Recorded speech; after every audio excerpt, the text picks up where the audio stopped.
ISTQB Foundation Level 4.0 Set A-loan sample question. Your team uses the 3-point estimation technique to estimate the test effort for a new high-risk feature. The following estimates were made. మనకి మనకి 3-point estimation technique ఉంది కదా. So దాని ద్వారా estimations అనేవి వేసారంట. Most ఆప్టిమేటిక్ estimation వచ్చేసి 2% most likely వచ్చేసి 11%, most pessimistic estimation వచ్చేసి 14%. మనకి సిలబస్లో కనుక మీకు కనుక ఫార్ములా కనుక గుర్తుంటే ఈ క్వశ్చన్ చాలా డైరెక్ట్ క్వశ్చన్ అనమాట. సో అది ఆన్సర్ చేసేసేయచ్చు. ఆ ఫార్ములా ఏంటంటే మనకి E = A+4*M ప్లస్ B / 6 అనమాట. ఇక్కడ మనకి A వచ్చేసి 2% అనమాట.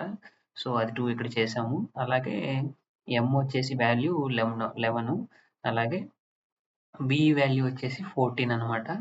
సో /6 ఇదంతా క్యాలిక్యులేట్ చేస్తే మనకి 10 అవర్స్ వస్తుంది అనమాట. ఇక్కడ 4 11 44, 44 ప్లస్ 14 వచ్చేసి 58, 58 ప్లస్ 2 60, 60 / 6 అంటే 10 అనమాట.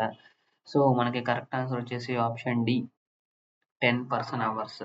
ఈ క్వశ్చన్ మనకి డైరెక్ట్ క్వశ్చన్, మనకి ఫార్ములా గుర్తుంటే ఈజీగానే మనం ఇది చేసేసేయచ్చు. So that's all. Thank you.